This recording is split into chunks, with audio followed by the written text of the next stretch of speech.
Welcome to Living with Ferrets. You're looking at a family picture album, pictures of pet ferrets just like yours. Their needs are basic, and in exchange for food, water, shelter, and medical care, your pet ferret can give you hours of pleasure each day for many years. These are not disposable pets. The oldest ferret reported to us lived 17 years. The speakers on this program will show you how to give and get the most with the ferret-to-man relationship. We've enlisted the aid of a professional breeder, a veterinarian specializing in ferrets, and a man who both trains his ferrets to do tricks and defends them against the vagaries of local laws. It's a knowledgeable group backed by the resources of the International Ferret Association and the Montgomery Ferret Club. And now, part one of Living with Ferrets, Housing and Health. My name is Doug Riggins. I've had ferrets now for 6 years. Started way back in Seattle and bought my first ferret on impulse, and now we're up to 5 ferrets, which pretty much have run of the house while we're home. When you give a ferret run of the house, there's certain things you have to do. You have to seal up all the holes. If it looks like half a ferret could get through the hole, you got to seal it up. Keep them out of machinery, dishwashers, out from behind refrigerators where they could get hurt, and keep them out of things where they can cause damage. They like to tear down the insulation in refrigerators. So you block off your refrigerator around the sides so they can't get through. Other rooms, our bedroom is totally off limits. You close the door, and hopefully they can't get underneath your door. But other than that, it's pretty much like having any other pet around the house. Now, one of the big things with the ferrets is they like to get under things. They're naturally burrowing animals, so anything that's small and dark and tight they like to get into. And couches are one of their favorite playthings because they usually have a gossamer type liner under the couch, and they love to get up there, flop on their backs and scratch and tear this gossamer type liner. There's a couple approaches to take to it. Go in there, go down to a remnant store, pick up some old upholstery fabric, tear off the gossamer stuff and staple on this heavier duty stuff, and they can scratch till their heart's content and are not going to do any damage. The other is to take and put furring strips around and attaching to the wooden legs so it creates a barrier where they cannot get underneath the furniture. Hi, I'm Vicki Waldron. I am the State Director of Maryland for the International Ferret Association. I have been a breeder for about 5 years now, and I have approximately 15 ferrets and quite a few litters at this time. Trying to keep ferrets out of things in the house is sometimes very difficult. You need to really keep an eye on them and keep them fairly supervised if you do have them, having run of the house. The main thing is basically a recliner. It's very dangerous for ferrets. Ferrets love to get up inside of them, and if you come along and decide to recline in your chair, then they will be squished. They also like the back of the refrigerator, and they will go back there for warmth, and then of course when your refrigerator turns the motor on, you no longer have a ferret. Anything rubber is a prime target for a ferret, and I'm saying anything from shoes to the hoses on your washing machine. They will go for it to take it back to their cage or play with it or whatever. But it has been known that ferrets have literally flooded basements by chewing on a rubber hose for a washing machine. If you lose a ferret outside of your house and it's somewhere in your neighborhood, your first best bet is to call the Humane Society. Because if they do retrieve the ferret into the Humane Society and they don't know the owner, they will destroy it. They will not give it out to a foster home. So once you put a report in with the Humane Society, they will at least know that you have a lost ferret, and if it does turn up there, then you will be able to retrieve it. I find that a mesh metal cage is probably the easiest and the best to keep clean. It's you can keep it disinfected and sanitized quite well. You can take it outside and wash it all down.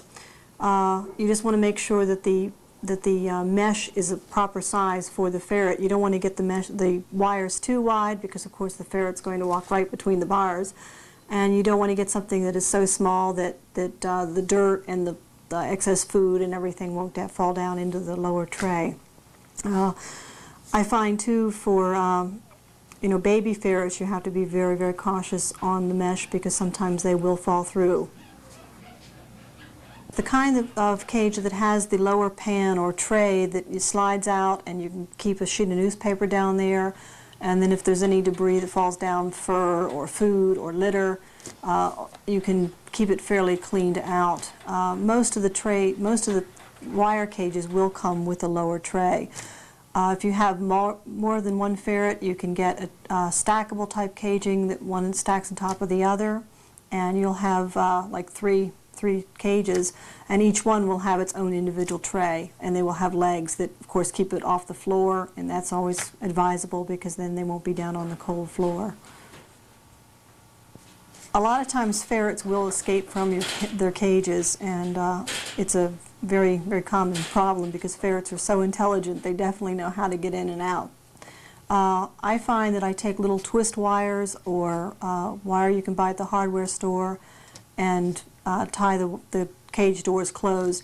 Some of the cages will come with spring latches that will, you can pull the spring across and tighten the door very securely. But most cages your ferret will eventually learn how to get out of. And I find that little pieces of wire, and even then sometimes they'll learn to untwist the wire and still come out and join you.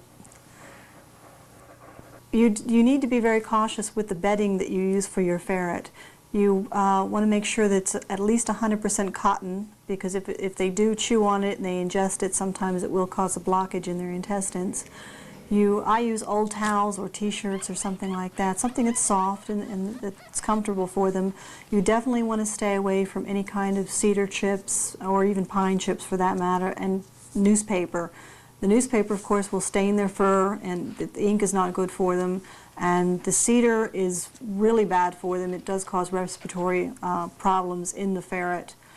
I think that really just something that you can keep clean and launder from time to time, such as toweling or cloth of some kind, is much better than any kind of chips that you can possibly put in with the ferret.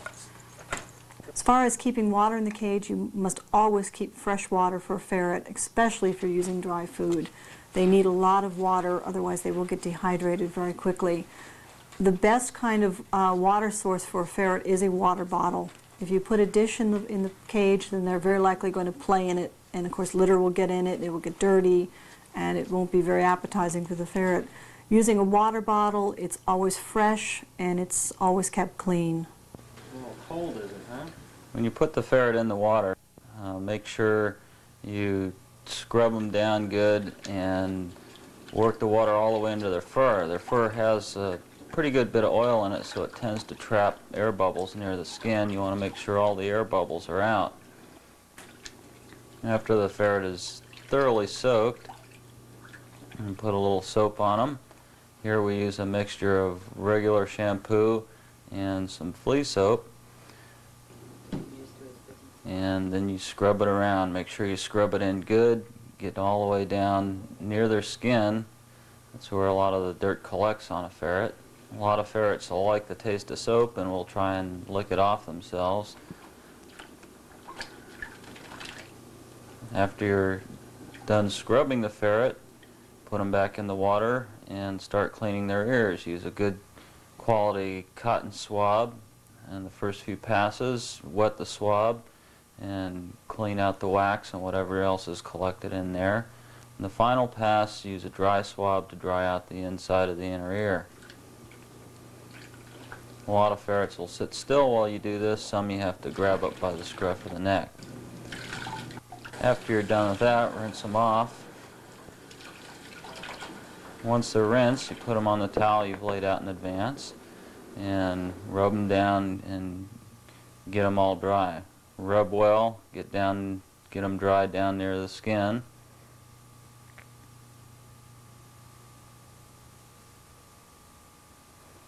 They'll want to squirm around and shake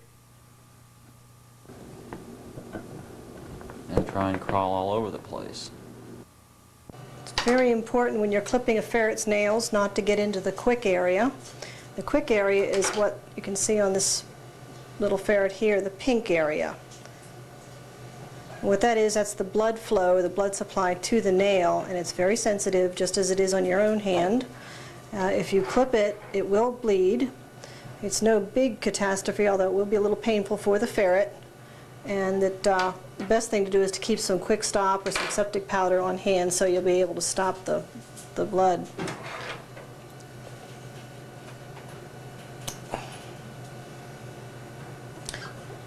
It's important to get their nails clipped and keep them clipped because they can catch them on their bedding or whatever, and sometimes they will pull the nail out, which is very painful.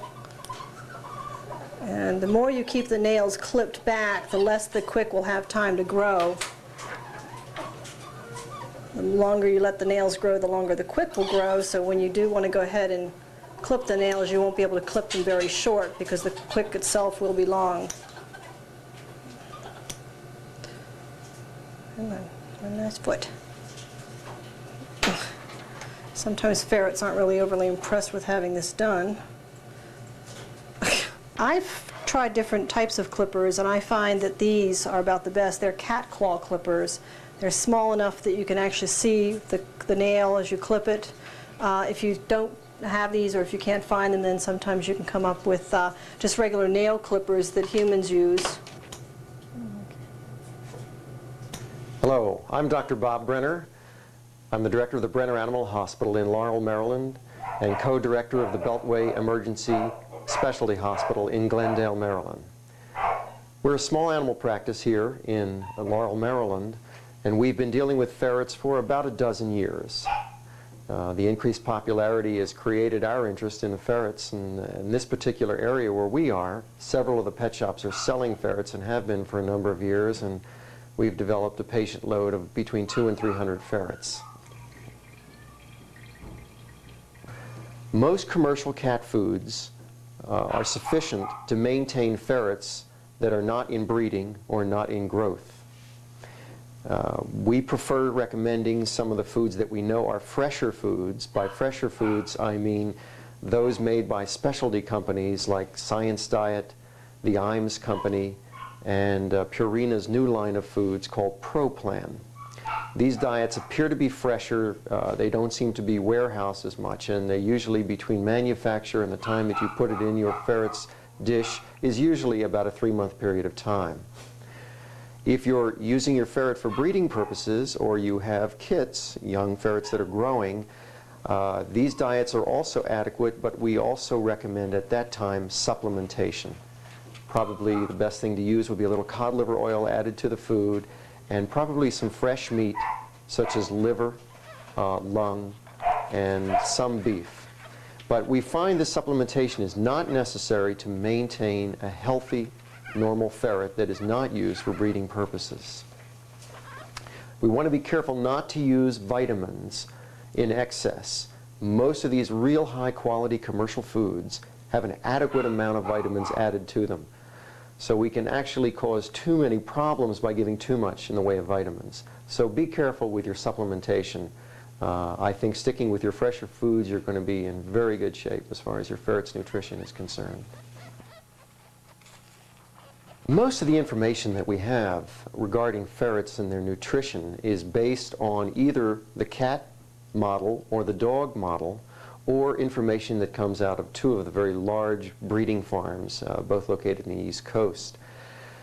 As far as nutrition in the older ferret, I think we have to apply information that we have already worked out with cats. I think it's very, very important that people be cognizant of the body weight of their ferrets.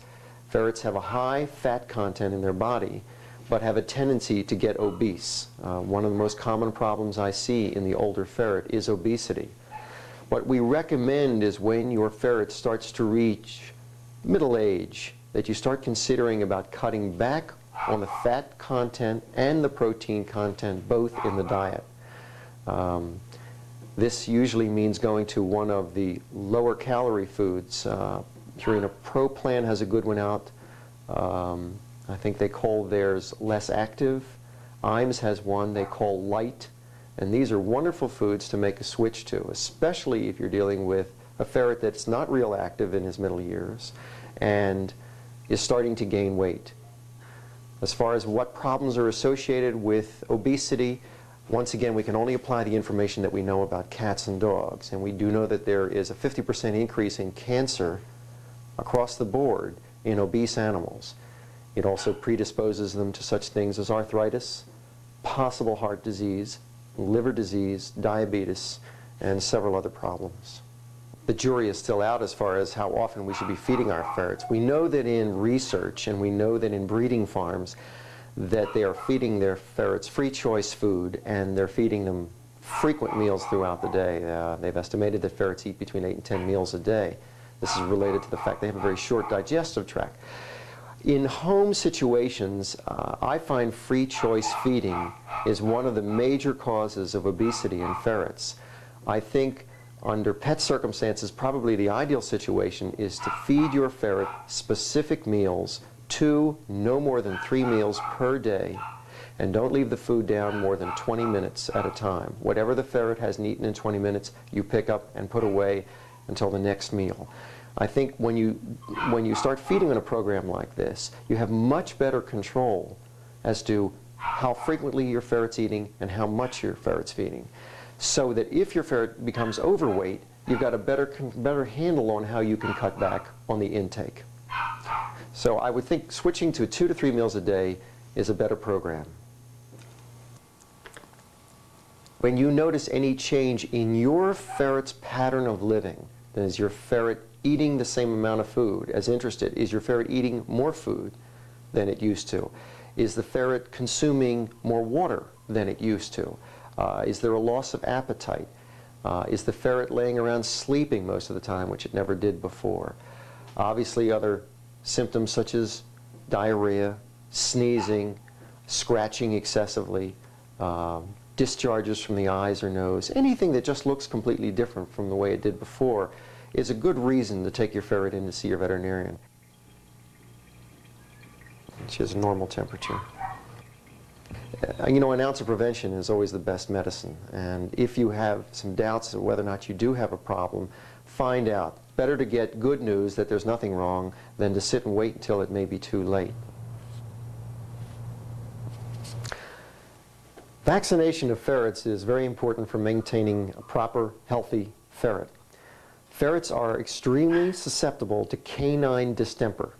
They should be vaccinated when they're kits.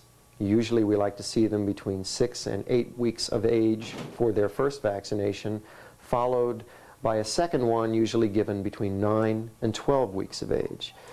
The recommended vaccine for ferrets is a canine distemper modified live tissue culture origin vaccine. Since ferrets are not susceptible to canine parvo, canine hepatitis, canine parainfluenza, feline distemper, that's cat distemper, cat rhinotracheitis, chlamydia, the use of these vaccines is totally unnecessary. They've never proved to be harmful for your ferret, but as long as we're only dealing with one disease that we are vaccinating them for, why not stick with a vaccine that is only canine distemper? I normally recommend that ferret owners bring their ferrets to a veterinarian for their annual boosters. Canine distemper vaccines should be boosted anywhere between 1 and 3 years. In our practice, we recommend an annual revaccination, and that gives us a good reason to give that ferret a good physical examination and to do a stool check. If you are breeding ferrets, where you've got quite a few of them at home, it might become cost prohibitive to take all your ferrets to a veterinarian for their boosters. So I would suggest that you discuss with your veterinarian how to handle vaccines, what a good source of the vaccine is, and see if you can cut corners. I think most veterinarians will work with their breeders as to helping you cut costs on vaccination. I think it is important, though, that the source of the vaccine be checked by your veterinarian. The urge to survive is strong in ferrets. Once it is born, if a baby ferret lives 72 hours, his chances are very good of making it all the way. Breeding, or mating with another ferret, comprises a large part of this survival urge. You will find that if you have an unneutered male ferret, he becomes aggressive during those months we call breeding season. It's natural. he wants to mate. And for the female ferret, this urge takes on another form. Her body secretes powerful hormones that... But wait, we'll let the guests tell that story. If you have a fixed pet, perhaps you should consider yourself lucky, but stay with us anyway, for this is an important chapter in our Living with Ferrets family album, Breeding Season.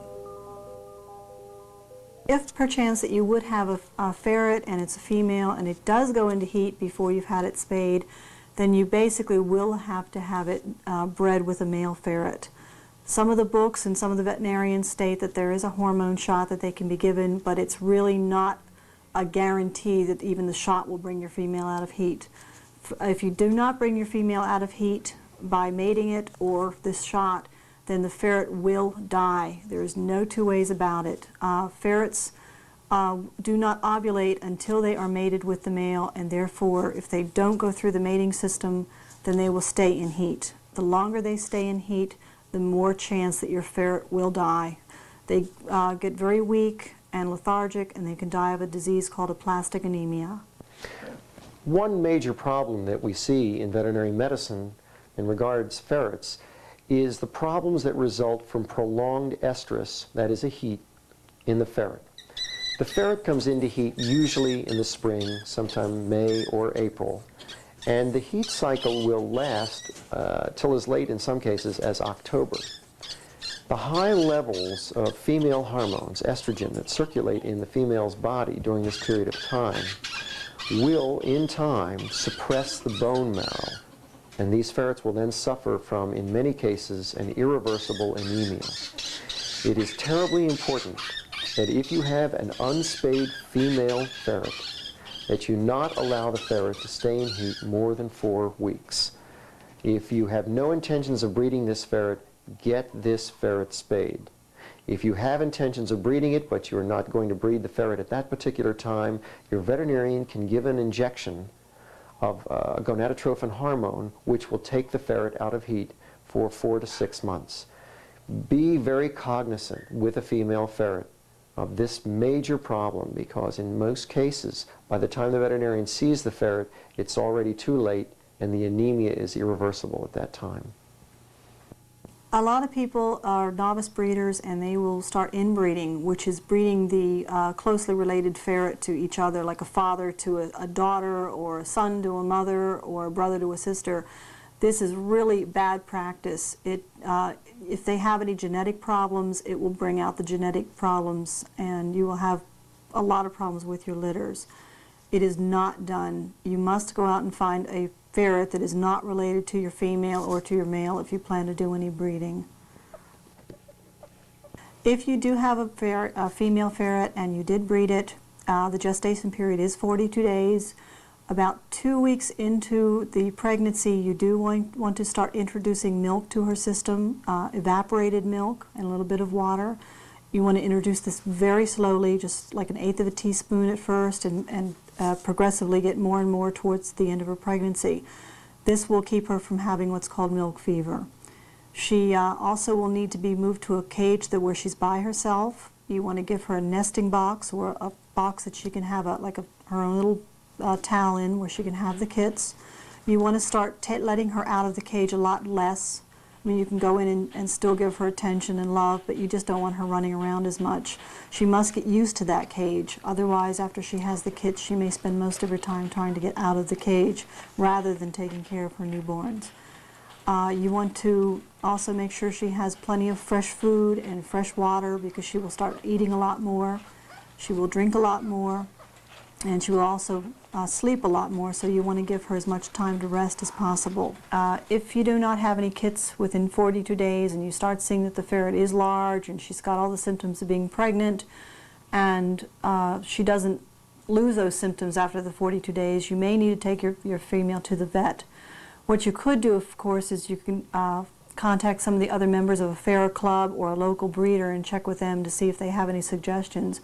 If your female starts getting a little lethargic and not eating and not showing up with any kits, there may be a problem that only the veterinarian can solve.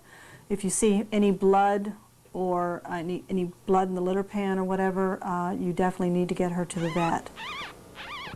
After the kits are born, there's really not a lot you have to do. The mommy ferret pretty much does everything for you. Just keep an eye on them. If there are any stillborns, you want to, of course, remove those from the nesting box. If there are any runts of the litter, they may not make it. Of course, when they die, you definitely want to remove those also. Leave the kits alone for the first 24 hours, and depending upon your relationship with your female ferret, if you're close with her, then she will almost want to show off her new kits and have affection from you. If it's a ferret that's not really affectionate, you may want to be a little cautious as to sticking your hands in the cage right off the bat. But most ferrets are very pleased with their little newborns, and they will want to show you their new family. Definitely, after about 24 hours, clean up the cage, remove the soiled bedding, and replace with clean bedding. At that time, the female might want to get out and have, a little bit of a walk over to her food dish or whatever. Actually, as the female is having her kits in labor, it's a good suggestion to be nearby with, say, a small nursing bottle or an eyedropper of water, because they do get very thirsty, and they will welcome a drink of water without having to get out of the nesting box. After the ferrets are weaned, which is about 6 to 7 weeks, and that is, of course, putting them on a solid food, it's fine to keep them all together, or you can remove the mother. As soon as she does stop nursing, though, very likely within about 7 to 10 days, she will go back in through her heat cycle again, and again have to be bred. This happens about 2 times each season, meaning the season between January and the following August. Now that you have 7 or 8 babies and they're ready to be going to a new home, the best bet, of course, is to contact other people that are interested in ferrets. There may be people that you know, friends of yours, that are interested in your ferret and they'd like to become a ferret owner. You can also use the local newspapers, the classified ads, and advertise. This, of course, does cost a little bit of money, but it's well worth it. You want to be very cautious on who you do sell to. You want to make sure that they are going to be ferret owners, ferret people. Not everyone is a ferret owner or ferret person. You want to make sure that they are going to treat the ferret properly. They're going to give it the right kind of caging and bedding and food. I have personally turned down people saying that they need to go buy a goldfish.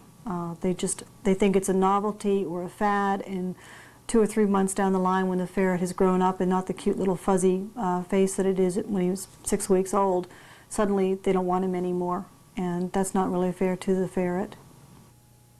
The question as to when you should neuter or spay your ferret, provided you didn't start out with one that was already done. Now, we know that the breeding farms are neutering these animals at an extremely young age, just a matter of weeks, usually 6 to 8 weeks of age. As far as whether or not when you should do it, my preference is to wait until your ferret is physically mature. And we're talking about puberty. Puberty occurs in the ferret at 6 to 7 months of age. This is an ideal time to start considering neutering your animal. Whether or not neutering them at an earlier age creates any problems, we're not sure. We suspect, only from the cat model, that neutering or spaying an animal before the animal is physically mature might possibly lend itself to immature formation of the urinary tract. But keep in mind, this has never been substantiated, so we don't know this. I just think it's an ideal time. There's no reason not to wait until they're 6 months of age, and that's a good time to have it done. Some of you may have never considered showing your ferret.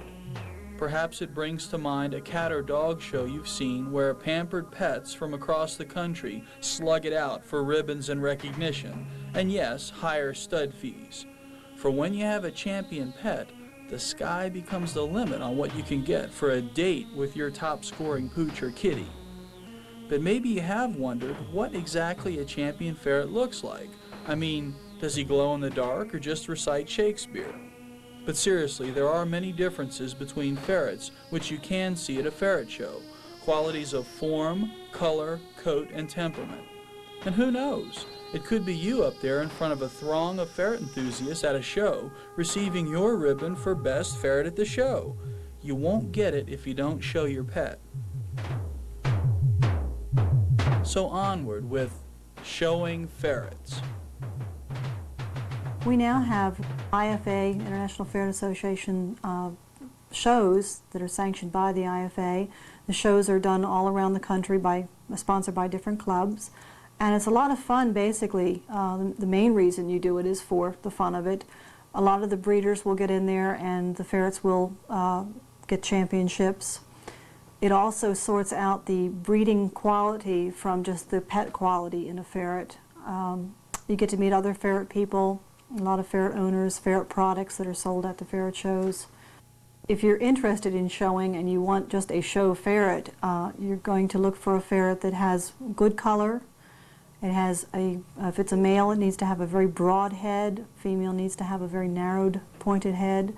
You want to make sure the conformation of the entire body is the proper structure for a ferret. The length of the tail is 1/3 of the body length. You want to make sure it has bright eyes. It's got long whiskers that aren't broken or whatever. You want to make sure that the eyes aren't weeping. They're nice and clear. All ferrets should be registered with the IFA, which is the International Ferret Association. That establishes the breeding lines and the ferret ownerships, and we can all stick together, especially with the legal problems that some states are facing at this time. We all need to band together, and by registering your ferret with the IFA, then it gives you a chance to be contacted if you're needed to stand up for your ferret. Hi, my name is Sally Heber, and I'm a ferret breeder. I've been breeding for the last 5 years. We're going to do a section telling you the different colorations of ferrets. This here is a sample of a panda, and the reason we call it a panda is because her entire head is white, and this is known as a pattern rather than a color because it can be different colors. She is a black-silver panda, whereas you could have a sable panda, etc. She has white pads, which we call mitts. You're a pretty girl. Yes. This coloration is known as a chocolate point Siamese. You'll notice her points, being her legs and her tail, are a lot darker than her body. We call this buff. She's a very light-backed ferret, and she has a nice dark mask. This is an albino ferret. As you'll notice, there is no pigmentation whatsoever in the entire body. The eyes are red. This is a 3.5-month-old male. And I'd like to show you the difference between a young male or an altered male to a full adult male. You will notice some coloration differences in an adult male due to hormones. Okay? See the difference in the color?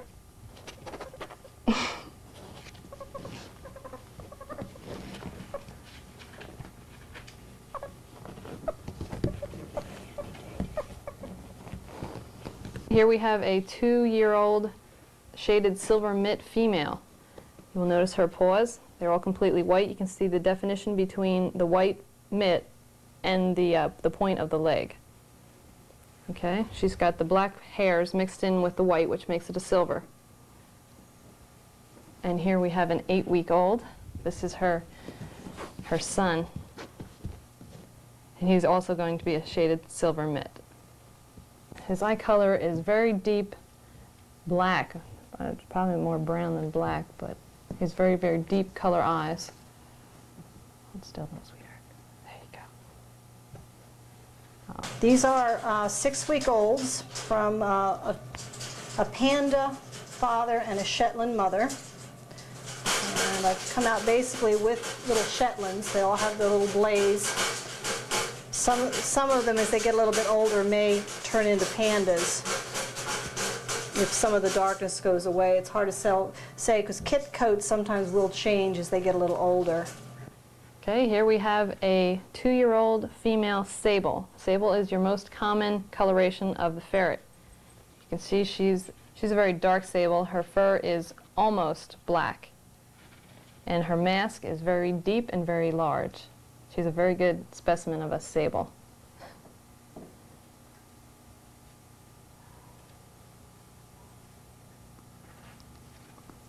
You gonna roll over for me, Max? Roll over. No, come here. Exploit what they do naturally. If they like to roll around a lot, then you can teach them to roll over fairly easy. And you do it slowly. If they do something that's kind of like falling on their side, then you give them a treat for doing that the first time. And after a few days of doing that, they'll get the hang of it and start to roll over. And after a couple of weeks, you tell them to roll over and you got the food, and they do it. Similarly, if you got a ferret that's prone to jumping, which most ferrets aren't, we have one, you saw him here, we taught him to jump for his food. And he didn't take really long at all to learn that, because it was something natural. And that's basically the whole trick to it. Go left again. Give them small rewards for small progress. Like when I started to train Max here to roll over, what I would do is I'd take the goodie, which he was interested in, and rotate it around his head, which naturally made him want to roll over like this. And then when he did it, he gets his goodie. We use the cat treat Pounce, and 4 of our ferrets absolutely adore it, and 1 is totally uninterested, and so she's essentially untrainable. There's a somewhat negative connotation surrounding the words ferret and weasel, as in, you weaseling varmint, or a face like a ferret, or he weaseled his way into her heart. For those who enjoy the company of ferrets, who are, by the way, a distinguished form of weasel, this notoriety can be upsetting. Forget all that. Here are some facts. As far as the legal status of ferrets, the best that can be said for most of the states in the United States is that they are not illegal. There are 6 states in the U.S. where they are illegal: California, Georgia, New Hampshire, Washington, D.C., Michigan, and Massachusetts. The laws vary in the states from specifically saying that the ferret is a illegal animal, or illegal to own or illegal to sell, to one of the worst cases is California, where they define a wild animal as any animal that is not indigenous to the state. Well, of course, that includes cats, dogs, ferrets, cattle, and parakeets. And the enforcement levels vary. Anti-ferret people say that ferrets are mean and vicious little animals. Pets, any pet is a product of how they're handled and how they're trained by the human masters. If it's handled every day, if it's disciplined not to bite from when it's very young, it's going to be a very calm and docile house pet. Again, another myth is that they are not trainable. You can't box train them. You can't train them to do anything, so they don't make a good house pet. Well, this video here ought to dispel that myth quite easily. One of the major issues that concerns ferret owners today and prospective ferret owners is the rabies situation. There is no approved rabies vaccination for ferrets at this particular time. Therefore, any bites from ferrets can only be handled, at least by the health department, with the humane killing of that ferret and the examination of the brain for signs of rabies. So several precautions might be taken to prevent a serious situation like this. First, the source of your ferret is terribly important. I would always recommend that you get your ferret from a reliable breeding farm, from a reliable pet shop that is buying from one of these, or an established reliable breeder, that you know the background on your ferrets. Ferrets born in captivity, never exposed to the outside, are not going to be exposed to rabies. Rabies is only transmitted through the bite of an infected animal. Therefore, it would be a wise decision not to allow your ferrets to run loose outside at all. For one thing, you probably will end up losing them. They seem to get under any kind of fences. But I think it's a good idea, until this rabies situation is cleared up, that ferrets not be allowed outside, except under close supervision by your owner. As far as what you can do in the future, I think it's important that we get behind some type of program to establish an approved vaccine for ferrets so that this problem can be taken care of. I think as far as the potential danger, I take issue with my parent organization, the American Veterinary Medical Association stand on ferrets. I don't think ferrets are dangerous animals. I think on the contrary, I think they make wonderful pets. And as I said, any animal that does have teeth can cause some damage, but I don't think you're dealing with an animal that has a propensity to go after human beings, especially ferrets that are coming from sources where they are hand-raised and hand-held from the time, almost from the time of birth.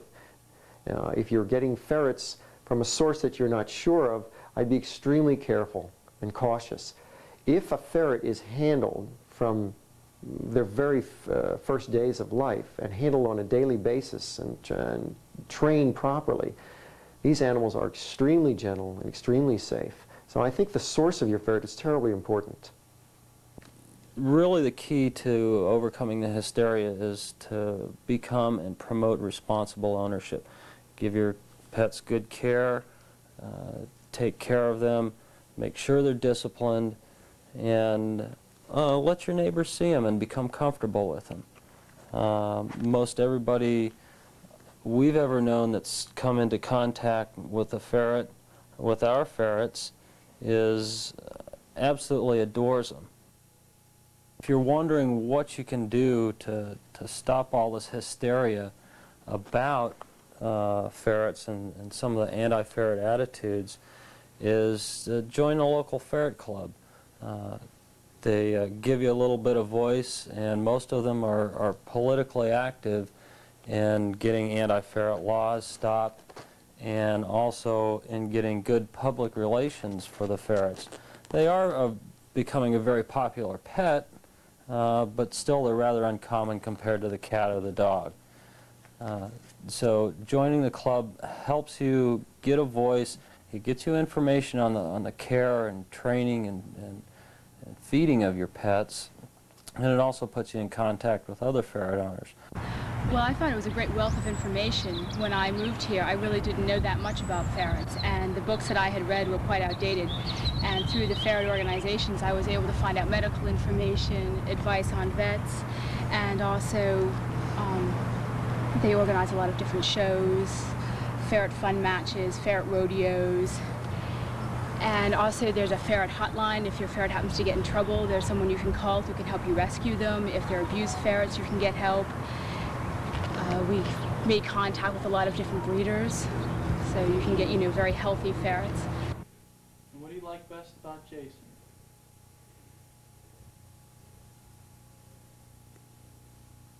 He's playful.